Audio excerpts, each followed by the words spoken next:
We tore down this entire house to build a home for vulnerable mothers and their babies because of a box halfway around the world.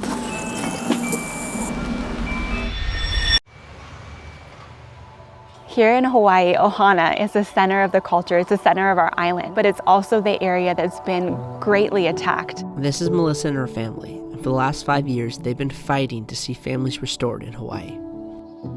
There's been such an assault of unaffordable housing, homelessness, addiction, and pain, like generational pain that's been passed down. Ground floor, so this is the front, like out here.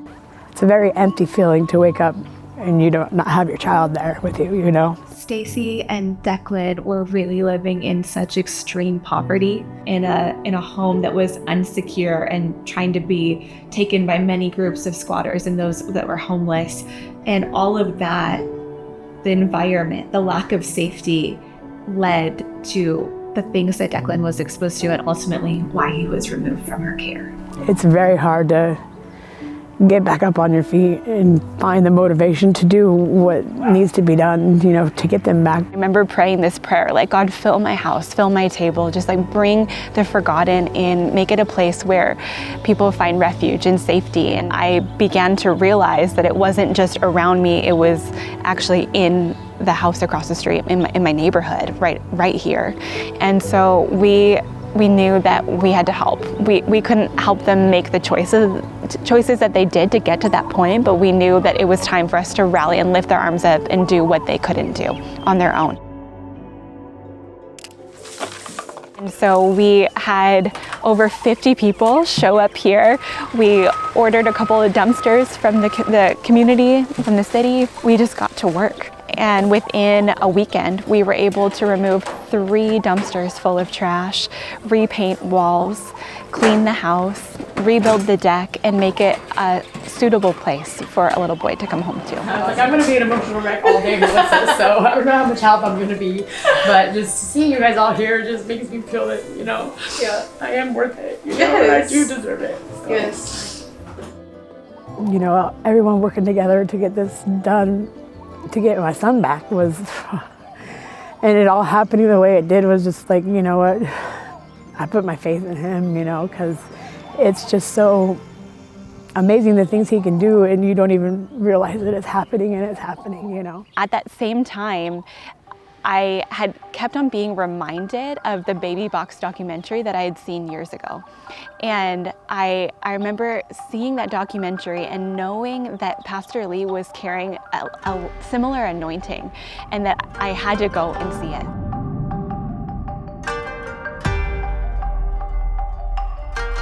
We're here at the Baby Box Church and we got to worship Jesus with his special needs children. 친구 리암은 코나로 공부를 So the whole church gathers here on Sunday to eat together after a service. And I love to watch the kids play over here too, and just be siblings. 예배했어요. It is very wonderful thing is she was severe disabled. Wow. She was kind of a miracle happened. Yeah. She can sit on, she can talk. Yeah.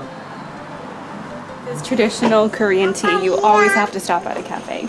Years after seeing the documentary, we met Pastor Lee in the middle of LA at a house of prayer. Pastor Lee, can you tell us how Baby Box started? 한국에는 문화가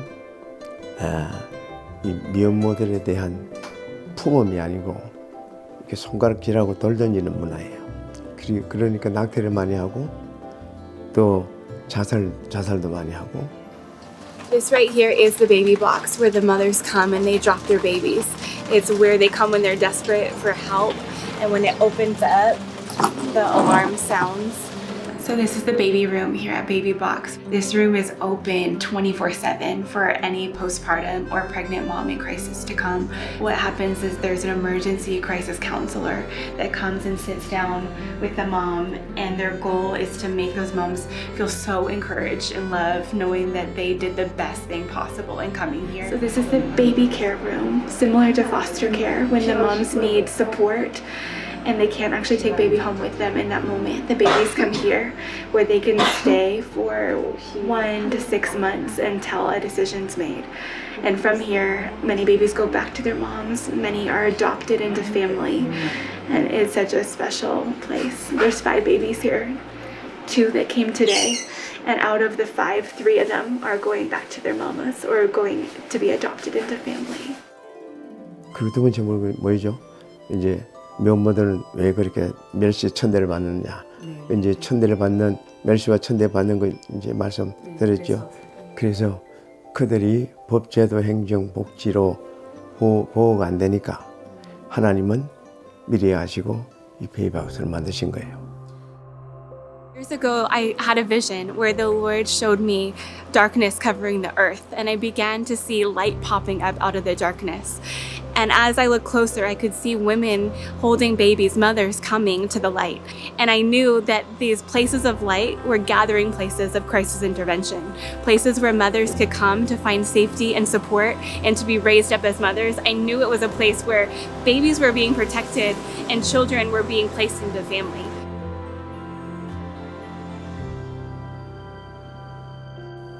On the Big Island, we have the smallest population of all the islands in Hawaii, but the largest amount of children in foster care. And so the ratio of brokenness is massive. Many families are stuck in cycles of crisis and are neglecting themselves, their children, their families. Walking with Stacy, Michael, and Declan opened our eyes to realize that safe housing is so crucial. And if there would have been early intervention and the prevention to protect their family with safe housing, with the support that was needed to succeed, losing her son probably wouldn't have happened. Today we're visiting the pregnancy center called LIVE. It's our pregnancy and women's wellness center here in Kona. We're going to visit Corey, who is one of my dearest friends and the director of the center. My name's Corey Wirtz, and my husband Kyle and I direct the pregnancy centers here on the Big Island. And in this last year, we saw over 600 families. This is our ultrasound room, able to show them the heartbeat. Depending on how big the baby is, obviously we're able to show them all the fingers and toes and all of that. A lot of the women that are coming here are experiencing a broad range of different life situations. And so when they come through the doors, we really just sit down with them. We're helping them process. So they're coming in with so many different emotions. Many are coming in abusive or unhealthy relationships. Some are coming in just single moms, feeling completely alone. So there's such a range of experiences that kind of come through the door to be able to see that transition happen of someone who feels maybe overwhelmed and closed off and hasn't accessed that part of who they are. So to see them actually walk into the fullness of their identity is super powerful. What we do here is really important, but we need something more than a pregnancy center. A couple of years in, the property actually went up for sale and the home went into foreclosure. So we got the kids, we got paper and pens out, we got some crayons, I think, and just some easy things, and we just said, okay guys, God has told mommy and daddy that we need to go after buying the house across the street so that we can help other moms and kids and dads in Kona. So we got the word of the Lord to buy the house. Just days before, we had prayed with the kids and they agreed that this was totally God. My son said that he was a builder, and so we had to build this because he was called to build God's kingdom. We decided that we would take up a personal offering, that whatever we could pull together, that was what was like our little seed of faith, that God would actually give us that whole property, all the land. And in that staff meeting, we raised $300 and we went and bought a door in faith that he would give us the land. We're just coming to visit Winton right now and see the blueprints and figure out the next step of design. Yes. It's starting to take shape. For so long we knew what the land was meant for, but it was hard to envision how the space was actually going to be used. Because we had no money to buy the house, and so we were just like, okay, God, who do we call? What do we do? And I just said, okay, here's the moment. I'm just gonna make this crazy call. It just flowed out of my mouth so clearly. I knew that God was on the phone call. And before I hang up, they said that they wanted to give like $300,000 to the project. It was the first call that we made. Yeah, and after we had the first commitment for the first $300,000 for the home, which really cemented and completely confirmed that we were going forward in this. We needed about 30% more. There was still 1/3 left, and we heard about a man in Hilo who had a heart for this, and we called him and shared the vision for the home. And he told us that his wife, who had just passed away, also had the same vision and the same heart from God, and he felt like that he needed to give in her name, and so that her memory could be passed down and that her vision could be realized now. Having the backing of Pastor Lee in Korea has been such a catalyst for what's happening here in Kona. And to be able to take a model that's been so successful in another nation and think about what it would actually look like here locally in Kona. 생명 존중, 생명 사랑, 생명 보호는 주님이 하셨어요. 이 세계의 어떤 생명이든 사람의 생명이면 주님이 그를 사랑하거든요. To have my son back is everything. Like I said, he's my world, and without him, the days were long and hard and heavy, and with him, it's just like I sleep easy at night. I'm happy. I don't, have any worries. There's no fear. There's no sadness.